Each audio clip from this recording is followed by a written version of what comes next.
What's going on, everybody? Welcome to a brand new edition of Holding Court here on the First State Hoops Report YouTube channel. I'm, of course, First State Hoops Report founding editor and Holding Court host Chris Stevens. Hopefully, you all are doing well out there. And we just wrapped up probably one of the best Delaware High School basketball seasons in probably before the pandemic, obviously, but very much a fun year. Two new champions. Congratulations to the Ursuline girls and the Dover boys, and we'll talk about those championship games in a minute, because when was the last time that you had two really good state championship games on the same day? Well, in the same year, honestly. I mean, you probably say 21. Yeah, 21. Yeah, it was at Dover High, but that St. E. Sanford girls game was great. That Smyrna Sanford game was great. No complaints there. But in the time that I've been doing this is the first time that First State Hoops Report has really felt like the Bob of old. Because, of course, when I started First State Hoops Report during the 2019-2020 season, COVID happened. And we never got to have that all-star Final Four that was scheduled to happen on both the boys and the girls' sides. We didn't get, a championship game experience in the Bob until 2022 because the pandemic year, people were barely allowed outside the house. Honestly, we kind of need to bring that back because COVID is not going anywhere, in case you haven't noticed. But overall, great year for basketball, and we'll talk about that in a minute. But I wrestled with this for most of the day, which is why you're probably not going to see this until about 3:30, 4 o'clock in the afternoon. But I thought about this all day. I even took a nap on it because I wanted to be as transparent and as clear as possible about what I feel is going on in terms of suppression of media. Yes, I'm going there today because it seems like the people in charge of DIAA, and yes, I'm talking about the executive director in particular. He'll be all right. He's cool. He's tough, right? He certainly threw his weight around this week, kicking folks off of press row so Governor Carney could have a seat. And yes, he is the governor of the state. Yes, he's probably going to end up being the mayor for Wilmington. I get it. But it's very disrespectful to us in the media and people who work all year long for this moment to be able to, do our work at the table instead of, dodging players, coming on and off the court. But that was not the case. The last 2 days, myself, Bruce Wayne of Evil Media, and Andre Smith, who, of course, has been a beacon for those of us in this field for 20 years. And we were all summarily asked to move off of press row so, Governor Carney could have a seat. Which, if it had been expressed to us before the start of the tournament or the start of the semifinals at the Bob, that Governor Carney was going to need a seat and that he wanted those tables. And I don't know if Carney wanted the tables or not. I don't. But it was very disrespectful. It was very rude. It was crass. And that's what I've come to expect from this person now. That's executive director of DIAA. Because I don't know if the people in charge don't like kids, don't like I'll get into basketball nuts and bolts of that in a minute. But I can tell that this person in charge does not care for media very much at all. Not by a second. And I've tried to be friendly with this person. I've tried to be respectful with this person. This person has shown me disrespect at every single turn. So no love lost. It's cool. But you're not going to take away the work that myself and others have done to grow the game of basketball here in the state of Delaware. Not without a fight, anyway. That's for doggone sure. And I'm watching my language here because, I blew a gasket Saturday. I'm not gonna lie to you. You know what was the most discouraging thing of all? Andre Smith, one of the nicest guys in our profession in the sports media thing. Just a great human being. He was so discouraged and frustrated after being booted off a press row Saturday that he left before the Dover Sal's game started. And it was so disappointing not to see him there because that was a great game. That was a great game. And he was just so frustrated by the BS that he just left. And I wish he had stayed. I wanted him to stay. I should have probably asked him to stay. But I knew I had to stay because, of course, I am First State Hoops Report. There's no way that I can just walk off the site and say, okay, say to someone else, okay, you handle this. I have no clones. I have no employees. It's just me. And hopefully in the near future that will change. Once again, if you would like to donate to the cause, the donation link will be in the description below. But I think what bothers me the most is that this doesn't happen to any other sport. There hasn't been an issue with football. Well, there's been a small issue with football, but it's not an issue with field hockey. It's not an issue with volleyball. It's not an issue with soccer. It's not an issue with lacrosse. It's not an issue with wrestling. It's not an issue with swimming, indoor, outdoor track. It always seems to be basketball. And that to me says people just don't care that much about basketball in the state of Delaware because of the people and the crowd and the culture that basketball in Delaware brings. And yes, I'm going there. Like, this is basically a black sport. This is a working class sport. And the people who come to these games, they come to see a show. They come to have a good time. The players that play have a good time. It's an outlet for them from whatever it is that may be bothering them during the day at school or at home or whatever. Basketball is not, a blue blood sport. I mean, it's kind of sort of trending towards that way now, with the AAU stuff and all of that. But overall, you can still find, good basketball players, just shooting around at the park on a daily basis. And so my issue is, why be in charge of something if you're just going to try and undermine it at every turn? That's my thing. Because the thing about suppression in the media is, it's not always just, we're going to immediately take away your access, or we're going to immediately, just start stripping you of your rights. No, it's little nitpicky things, like kicking people off a press row so the outgoing governor, future mayor of Wilmington, can have a seat. It's little things like saying, you guys can't, sit on the baseline of the court because we had concerns. We heard that a player ran into a cameraman, and nobody saw that during the entire weekend at the bot, which was just absolute 100% BS. So let me be clear about this. I stand 10 toes down on everything I say. I say whatever I say on this show is something I'll say in person. And like I said, the person who's in charge of DIA now, he benefits from coming from his previous profession, and you can look it up yourself. Those folks in that profession benefit from suppression of the media, and I'll let you do the math on that. But I'm gonna tell you like this: it's not going down like that. Too many of us have worked hard. I mean, Gavin Bethel. Saheem Ross. Those guys had to beg for media passes, even though the kids know who they are. Some folks like the TFA. I'm saying your name wrong, bro, but I'm talking about you. Folks like Clock In, 360 Films, Eli Views, Maddie. These are people that are growing the game because, hello, these are who the parents are asking to shoot for their kids. And now that there's allegedly this new media policy in place where you have to shoot for an editorial outlet, well, this person doesn't care about editorial outlets as his attitude towards me has shown. So, folks, we got a problem here. And he is the problem. And I have no problem saying it. And I may get a call about it. I may get an email about it. But as, Nene Leaks always said, I said what I said. I'm not backing down off of it, man, because this is ridiculous.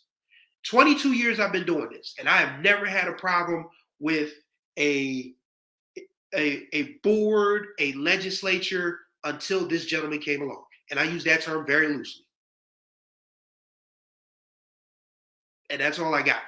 I really wanted this to just be about the basketball, but at the same time, I wanted to get it out of the way because it didn't make any sense for me to just sit on this and say, okay, maybe I'll talk about it at a later date. No, this has to be talked about now because this is active suppression of the media. It's just active, hatred of basketball, hatred of people who, the people who look a certain and act a certain way. And people are going to say, well, he looks just like, he's. No. There's an old saying that my grandmother used to say that all skin folk ain't kinfolk. And that's the bottom line. And that's all I have to say about that. On to the basketball now. Ursuline versus Caravel. What a game. If you didn't see it, and granted, we talked about this last year. A parent reached out to me on Twitter last year, said, Why aren't the girls getting as much love and support as the guys? And I don't know. Because I'm gonna tell you, for a while there Saturday, it looked like that girls' game was going to be the game of the year. Ursuline versus Caravel. Gigi and Taylor versus Speedy, Josiah, Naya, and Cherish. Jaslyn Wesley showed up once again playing stellar defense. If you missed our game against Stanford, you missed what she is absolutely capable of at the next level. Yes, I think she can play in college. And she was absolutely phenomenal. Granted, and it came in such a high pressure spot because of Skylar Bolden was hurt. I literally groaned when I saw Skylar in the booth. I was like, no, please, not now. But Jazz played a tremendous role for that team. And, you got to give credit to Olivia O'Hara as well. People were like, why is she in the game? Well, she played very, very well. I mean, she finished every pass that Gigi gave her. I mean, what more can you ask for? But Gigi and Taylor are obviously the stars of the show on Saturday, especially Gigi. I mean, she's the neighborhood superhero. Forget The Rock. Gigi is the people's champ. Let's make that perfectly clear. I mean, we've seen kids, with followings before. I mean, for crying out loud, Bones had one of the most massive followings I've ever seen. But Gigi has passed him already. And that's no disrespect to Bones, because Bones is playing in the NBA. But Gigi is just one of those kids that just has this flair for the dramatic. Like, she's very skilled. I mean, that's quite obvious. I mean, she also plays the game at a high level, very intense, and she just has a star quality about her. And I said it when we were sitting on press row in between the girls and boys game. If you're looking for somebody as good as Gigi in this state, the only person that even comes close is her own teammate, Taylor Brown. And Taylor, she's very much the same way.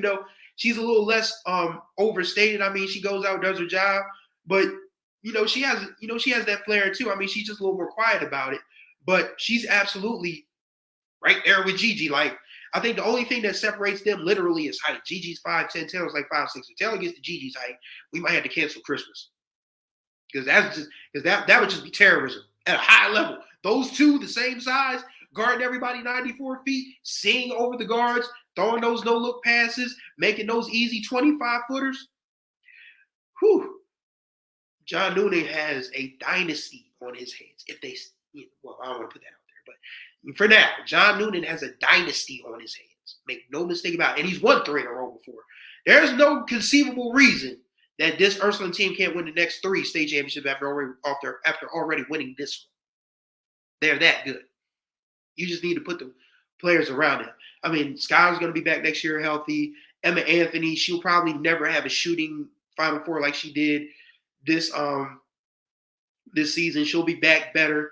That Ursuline team, man, if you thought you had a chance at the championship, yeah, good luck. But that game, I mean, it went down to the final seconds. I mean, that was a hell of a play call by Coach Noonan to have Emma Anthony throw the inbounds pass from half court, have Jazz catch it at the key, and then throw it back to Gigi, who's running towards the rim. I told Coach Noonan after the game when he was waiting to, cut down pieces of net, I said, Coach, we got to talk about that play, man. We got to talk about that play. He's like, yeah, we can. So I interviewed him, myself and Brad Myers for the News Journal, and I said, is that something that you practice? Is that something that you were saying for a special occasion? He was like, yeah. He's like, I wanted to give the play. He said the key thing for him was I wanted to give the players ownership of this last play. He said, Emma, can you throw it? Emma said yes. Jazz, can you catch it? Yes. And Gigi said, I want the ball. That's all that needs to be said right there. When your players answer an affirmative like that, you got to let them decide it. And that's exactly what happened. Emma throws the pass. Jazz catches it. Throws a nice little pass to Gigi streaking towards the basket. Foul call. Gigi makes the free throw that matters. Championship. You can't script a girls' championship. You can't script a championship game better than that one. Because Caravel, credit to them. They played their hearts out. Nia Price was knocked down. Josiah Crawford played a great game. Cherish Bryant was everywhere on the floor. Like, I think what people don't understand about Cherish is that she's already had the Final Four experience. She helped Tapman make the Final Four a couple years prior as a freshman. So there's not going to be that much drop off for Caravel. I feel like it's going to be Ursuline and Caravel in the final. Well, no. Let me take that back. Sanford returns 99.9% of their team. Tyler Edwards is the only girl that graduates for Sanford. So the three teams that we felt like had the best chance to win the state championship in 2024 will likely be the three teams that had the best chance to win it all in 2025. Ursuline, Caravel, Sanford. There you go. I still think that AI may have something to say about it. Howard too. I mean, if you missed that AI Howard game, that was the classic right up until the Ursuline Caravel final. And it was two public schools. Like, we were guaranteed a public school from above the canal for the first time in the Final Four since 2016. 8 years. And Lucky's girls just had a little bit more at the end, Curtis Clapp's girls, but both of them should be proud of themselves and the seasons they put together. You know, they've restored the feeling. I mean, girls basketball honestly was never really a wholly public school entity. Like, Ursuline started winning back-to-back championships in the mid-'70s. I mean, they have 18 of them. St. Elizabeth's has, well, I know Sanford has 7, no 6. Sanford has 6. St. Elizabeth has, I know St. Mark's has 6. And St. Elizabeth has, I'm counting this in my head, don't mind me, 5. So yeah, you got more than half of all the state championships ever recorded in Delaware High School girls basketball split between 4 schools. And they're all private schools. So it's always been a private school game. But every so often when a public school wins a championship, like Del Castle with Jaquetta May in 2009, with Polytech with Tyresa Smith in 2003, William Penn with Siobhan Burke in 1998. Like, you know, Del Castle even going back to 1984. You know, it's like whenever a public school wins a championship in girls basketball, it is something to be celebrated because it does not happen very often. And I don't know when it'll happen again. But to see at least AI, the smallest public school in Newcastle County, make it to the Final Four was a good look. It was a very good look. Overall, girls basketball is in a healthy place in this state, and we should celebrate that, and we should celebrate these girls and give everybody praise for how the coaches and, you know, the trainers, for how they develop these girls, because the game has come a long way in a short time, and it's only going to get better. And we are blessed to bear witness. Speaking of blessed to bear witness, Dover High School, 55. No, not 55. But 52 state tournament appearances. 52 of them things. 5 state championship game appearances. No championships. Dover was the oldest high school in Delaware, as far as from a tournament experience standpoint, to have never won a boys basketball state championship. That changed Saturday night thanks to the superhuman efforts of Darrell Little Jr. and Denham Perkins. Both of those guys scored 47 points, 32 of Dover's 33 second half points, and they beat Sal's 56-53, man. And the funny thing about it is, between the two games, we said there was no way that the boys' game was going to come close to matching the drama of the girls' game. And the boys came out and proved me dead wrong. Like, Sal's was up double digits. We figured, like, okay, this may not end the way Dover wants. Then Darrell and Denham get started, and they never stopped. And what makes Dover's road to the championship so interesting is that they beat everybody that was in front of them for the most part, except for St. Elizabeth, which I think they probably would have won if they had played. But Sal's got in the way of that because Sal's is just, you know, this is their time of year.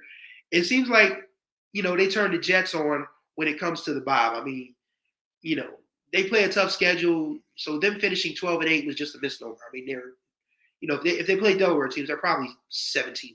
But, you know, they got to challenge themselves. So 12-8, but a very good 12-8 going into the tournament. And everything about that game just said that, okay, Sally's experience was going to win out.